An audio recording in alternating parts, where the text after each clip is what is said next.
Hi, my name is JJ Asgar, and I'm a developer advocate for the IBM Cloud. This is part 3 of a 3-part video series of me showing off something called Code Engine from IBM Cloud. The first one was me showing how easy it was to get a container up and running on Code Engine.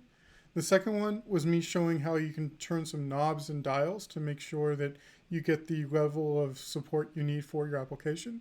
And this third and final one is going to be basically a combination of the two, where I'm going to take two very basic microservices, one written in Node and the other one written in Python, deploy it to Code Engine, and then work with them both locally and remotely to show you how the typical workflow would go.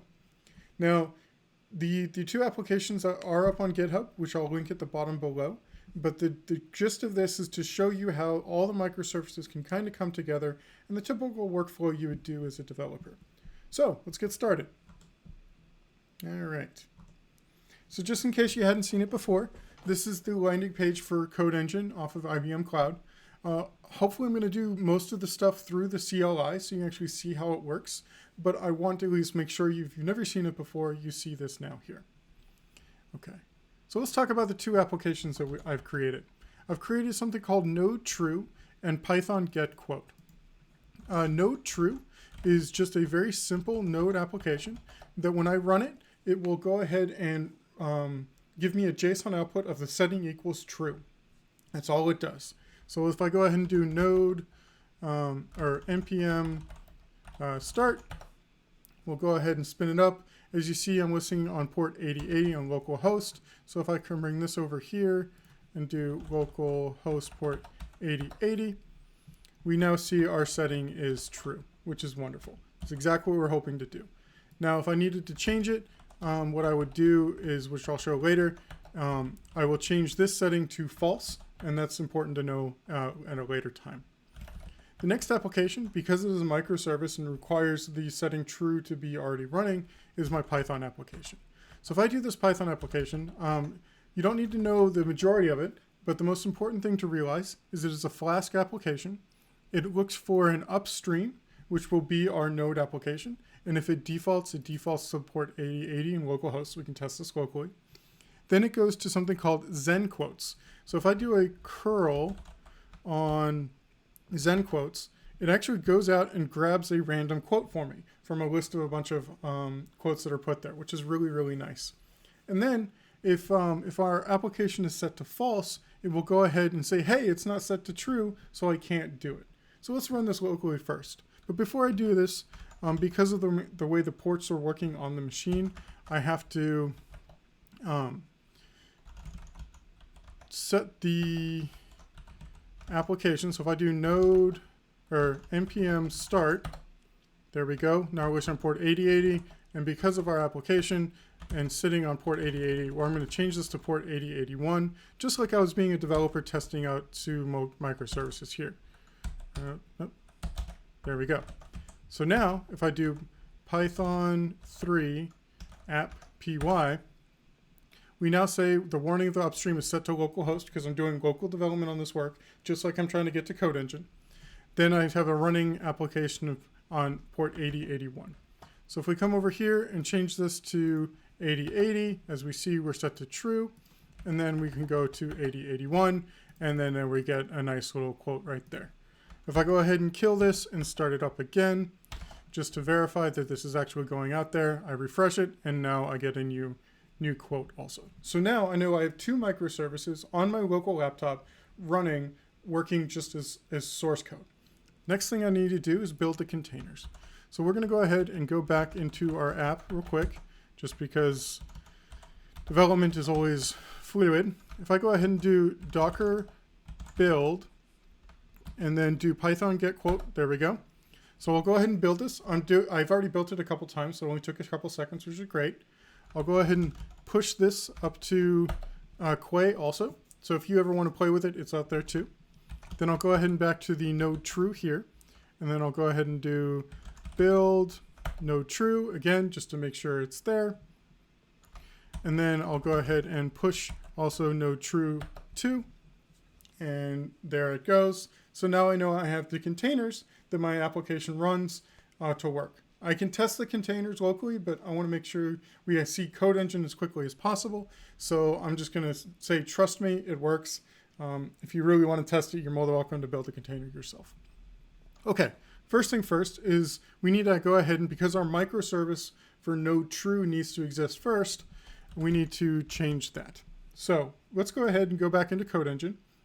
And what I will do first is I will target my default group of default, because it requires me to do that. Nope. ACC workshop. I go ahead and log into my account.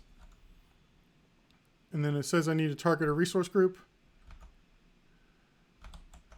So I will go ahead and target the resource group. There we go.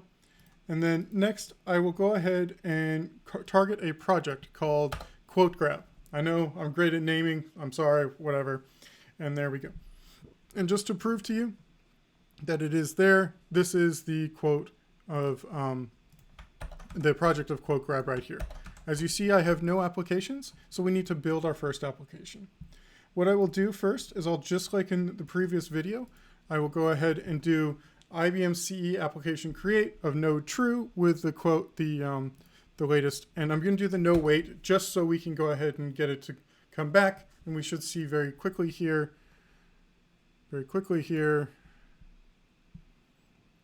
our application, which we do, and we now see it actually deploying, which is wonderful. I can take the same application get, and we're already up and running, which is even better. And we can now see everything is how I expect it to be. And I saw the green light, so everything's great. So if I go ahead and start the application, we see already that our setting is true. Wonderful. So now I know I have one microservice running on Node, on Code Engine, sitting there waiting for it to go true. Now, just to prove that we're actually talking to the real internet, what I will do here is I will go back into our Python get quote, and I will do upstream of this application, and I will take out this, and I will grab our application URL, which is right here, copy this, paste that, and do python app.py.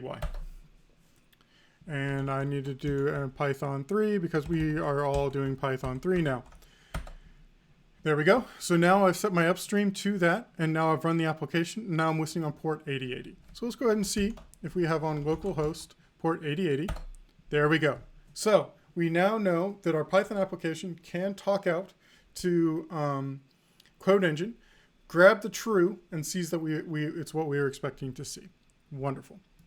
Now that we've done that, let's go ahead and push out our actual application for Python quote here to Code Engine.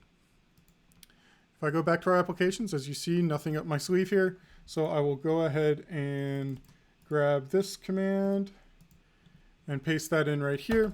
I'll go ahead and paste it out there, and we can grab the quote again. Oops. Grab the quote again, paste that quote, and enter. And we are doing stuff. Now we are in a broken state, which is actually something I wanted to show. So we cannot get this started because the container fails immediately. And that's okay, because what we're going to do is we're going to go into our environmental variables here, add an environmental variable of upstream, and then take that same value of our upstream service, paste that in, and then save and redeploy. So now we should see a little green box that pops up here in a second. Don't make a liar out of me. I know you're going to work. There we go. It is now ready. So now we have two instances up and running.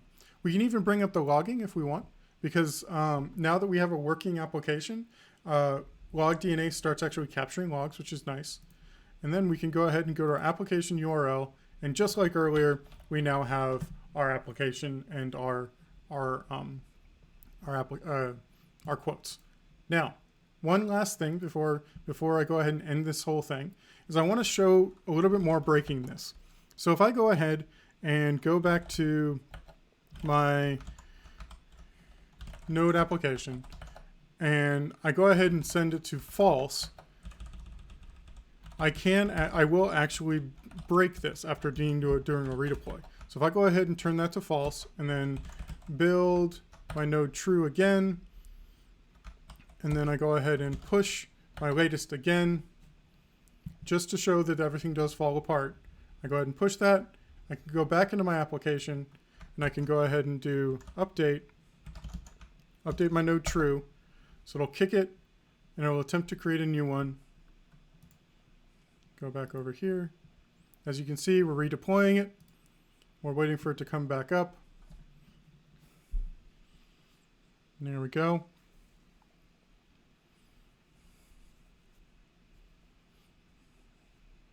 Almost there.